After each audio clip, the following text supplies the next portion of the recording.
Fins totally change how a board feels. You want the best balance between speed, hold and maneuverability. It's how these different fin setups work with the wave face. On this video we are going to break it down, so by the end you are going to be an expert in understanding what the best fin setup is for you and how you can make the most out of the right fin setup.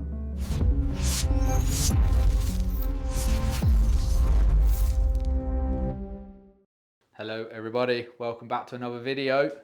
Luke Hart here, talker of rubbish about surfboards. Today we're going to talk about fin setups and how important fins are. We have spoken before about what the exact setup and shape and size of the fin does, but today we're going to talk about fin positioning and how many fins you've got on the board and how you can leverage this information to get better surfs and arguably more performance out of your surfing. So fins are the driving part of your board. If you don't put fins in the best board in the world, you cannot unlock the characteristics of that board that make it the best board in the world. It's that simple. Fins are probably 80% of the board's performance. Without them, you're slipping, you're sliding, you've got no drive. There's just nothing there. You're looking like Derek Hind at J-Bay. You'd be doing 360s all the way down the face.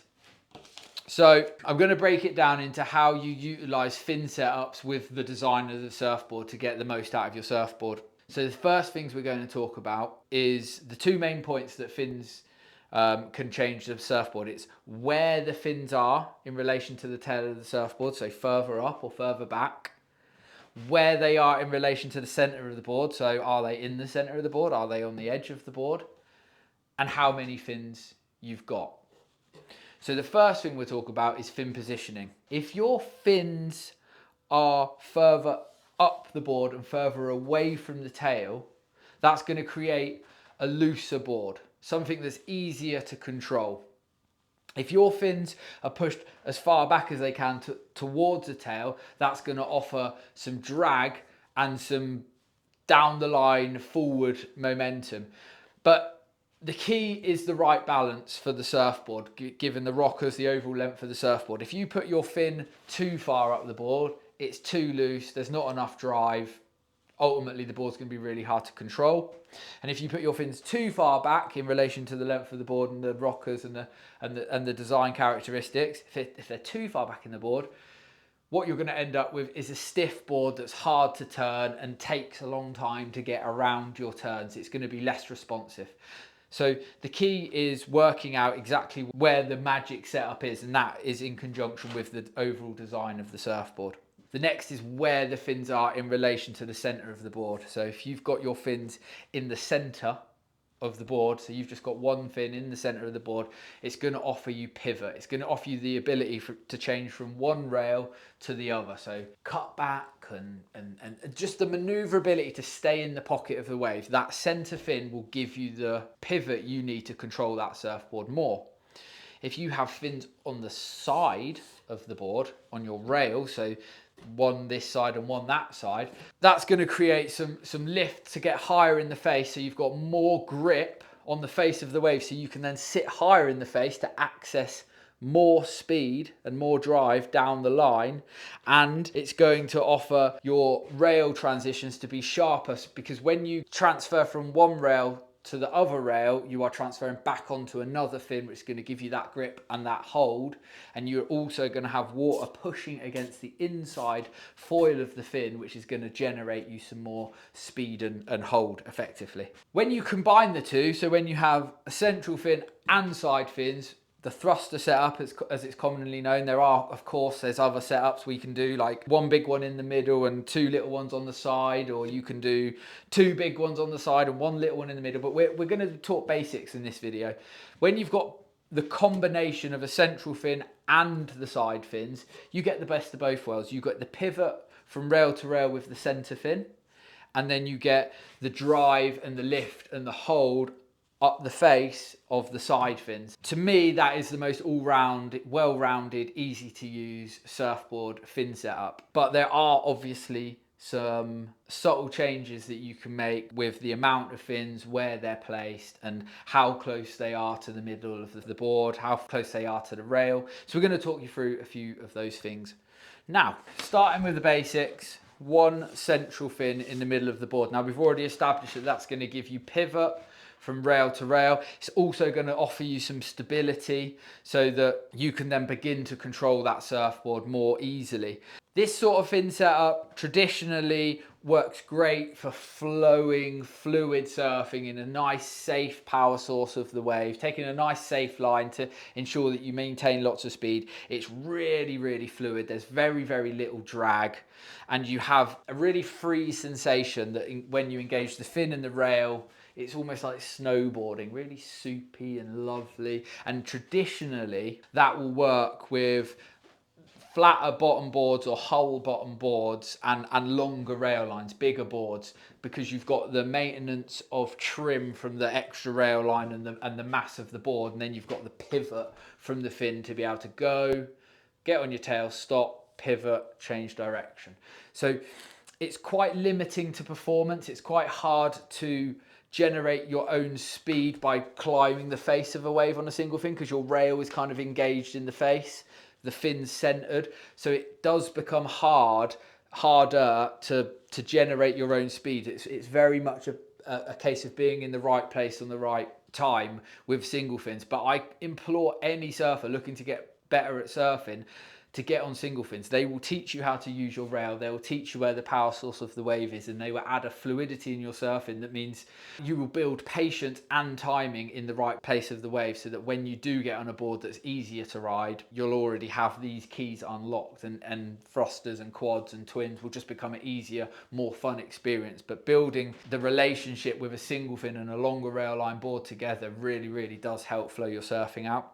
The other sort of aspect of the single fin is if you change the design of the board to then maybe give you some more lift up the face or give you a tighter turning arc or something like that, you're making that board harder and harder to surf, more and more responsive, more and more twitchy. So that's where this fin setup, it starts to not make as much sense. So the next option would be to, instead of having one down the middle, have two on either side.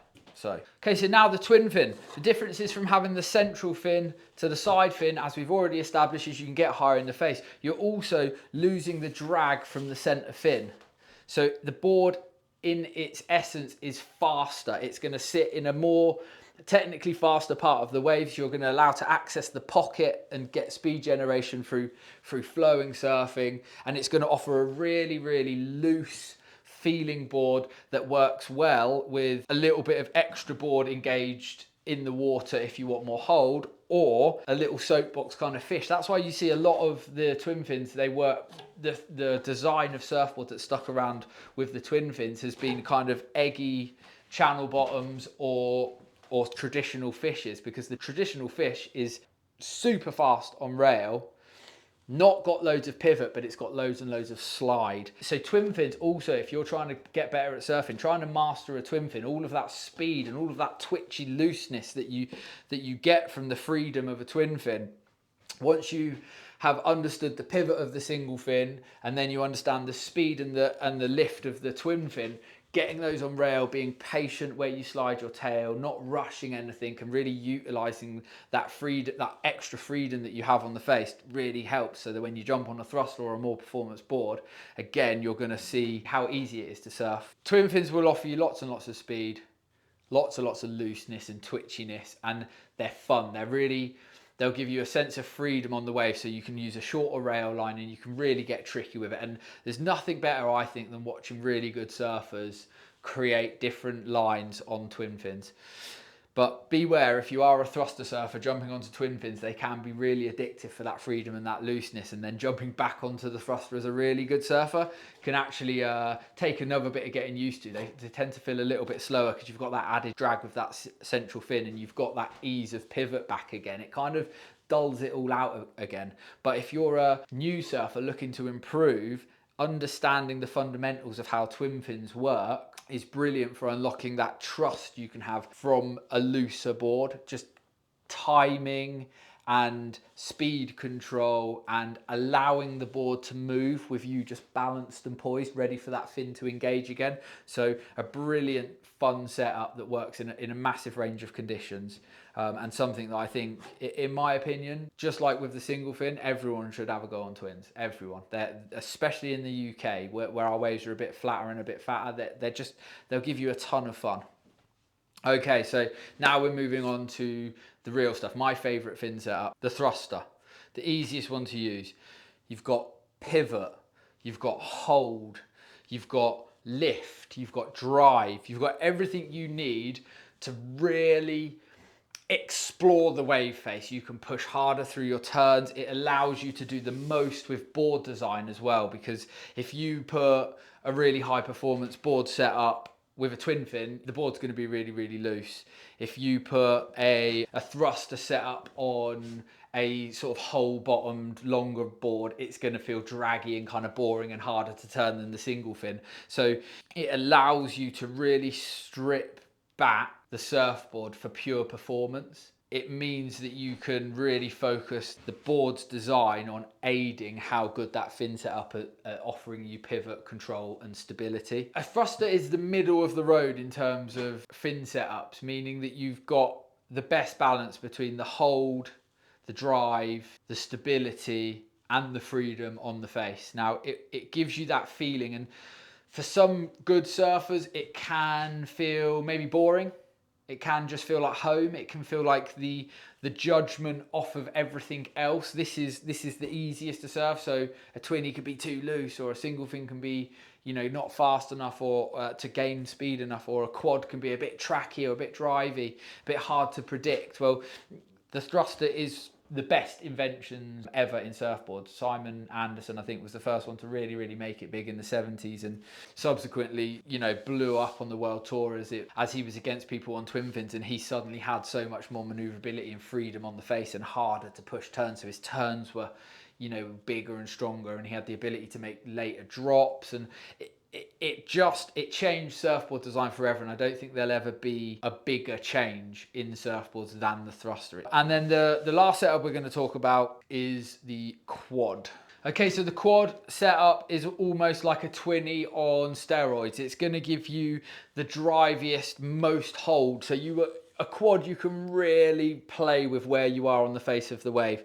So for me, because of that extra rail hold that you get and drive you get from a quad, you can gain lots and lots of speed by being in a very critical part of the wave. So they are really good if you're hooking under lips for barrels and want to travel and gain speed in a really sort of slabby, sort of cylindrical wave, or if you're not doing vicious bottom turns and you want some extra speed in smaller, weaker waves, and the ability to gain speed on a quad and hold it on rail is just, it's different to any other fin setup. It's like taking all the fun characteristics of a twin fin and then adding that extra kind of oomph that a thruster gives you. It's almost like, yeah, a mix between a thruster and a twin fin. But you've got to be careful because the rear fins are closer together, but they're not in the center of the board. You can have an unpredictability with a quad. That means if you try and go up and down surfing with a quad, the unpredictability of the change from one rail to the other without the pivot of the center fin, it can lead to slide out, and it can lead to less control at the top of your turns.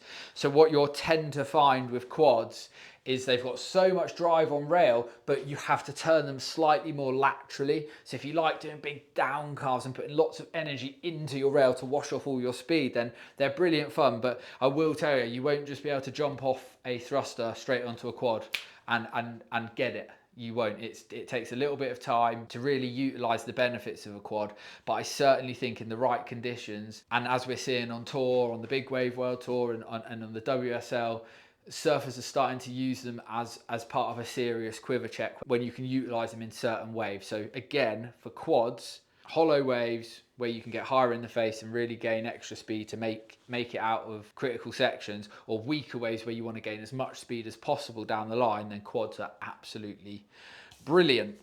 When you are trying to figure out what the best fin setup you could use is, I want you to think about style, I want you to think about the waves you're surfing, and I want to think about how much help you want from your board in terms of performance. Because Every fin setup will help you learn something that overall will create a better surfer.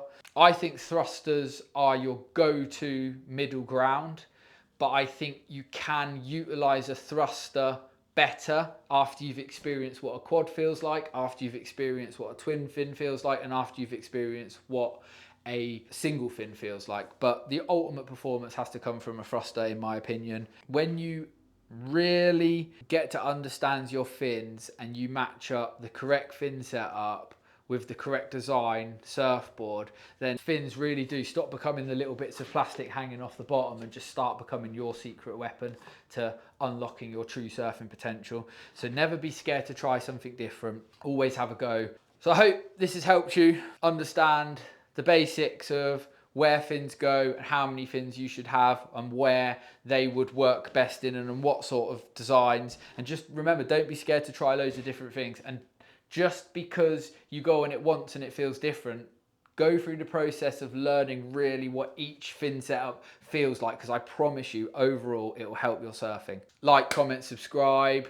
Let me know in the comments what your favorite fin setup is and what board it's on. And have you ever surfed a board that feels like a really nice board, but it's got completely the wrong fin setup? Maybe the fins were too high, or you wished you had it as a twinny rather than a quad or something like that. Let us know, because it's a brilliant conversation, and you have to remember they are the most important part of the surfboard. A shaper can blab on about rails and rocker and concaves and all of that sort of stuff, but without fins, your board ain't working.